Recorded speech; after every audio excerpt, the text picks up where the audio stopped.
Hello everyone, welcome back to the Word. Today we are going to read John chapter 19. Then Pilate therefore took Jesus and scourged him. And the soldiers plaited a crown of thorns and put it on his head. And they put him on a purple robe. And they said, "Hail, King of the Jews!" And they smote him with their hands. Pilate therefore went forth again and said to them, "Behold, I bring him forth to you, that you may know that I find no fault in him." Then came Jesus forth, wearing the crown of thorns and the purple robe. And Pilate said unto them, "Behold the man."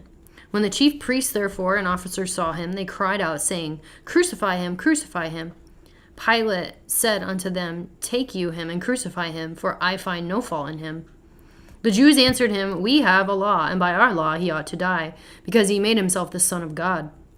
When Pilate therefore heard that saying, he was more afraid, and went again into the judgment hall, and said unto Jesus, "Whence art thou?" But Jesus gave him no answer. Then said Pilate to him, "Speakest thou not unto me? Knowest thou not that I have the power to crucify thee, and have power to release thee?" Jesus answered, "Thou could have no power at all against me, except it were given thee from above. Therefore he that delivered me unto thee hath the greater sin." And from thenceforth Pilate sought to release him, but the Jews cried out, saying, "If thou let this man go, thou art not Caesar's friend. Whosoever maketh him a king speaketh against Caesar." When Pilate therefore heard that saying, he brought Jesus forth and sat down in the judgment seat in a place that is called the Pavement, but in the Hebrew, Gabbatha. And it was the preparation of the Passover, and about the 6th hour, and he saith unto the Jews, "Behold your king."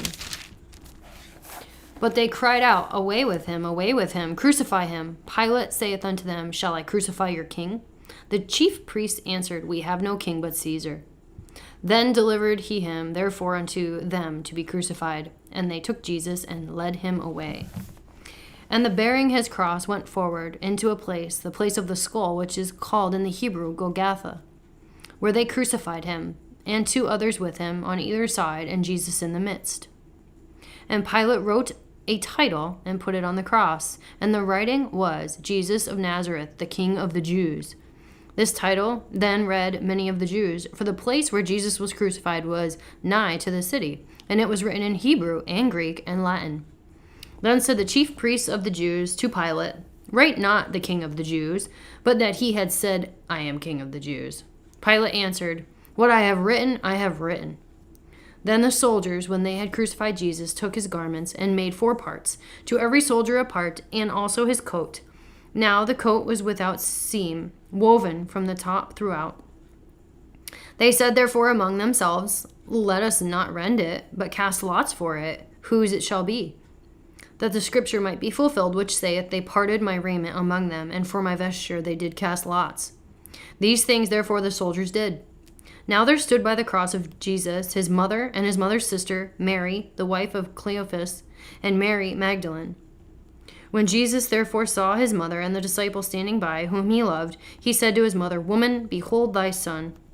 Then saith he to the disciple, "Behold thy mother." And from that hour the disciple took her unto his home. After this, Jesus, knowing that all things were now accomplished, that the scripture might be fulfilled, saith, "I thirst." Now there was set a vessel full of vinegar, and they filled a sponge with vinegar, and put it upon hyssop, and put it to his mouth.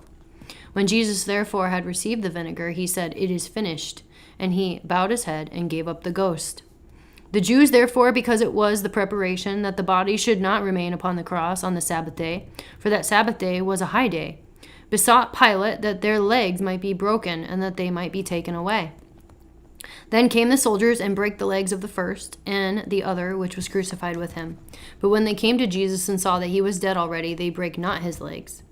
But one of the soldiers with a spear pierced his side, and forthwith came there out water and blood. And he saw that it bare record, and his record is true.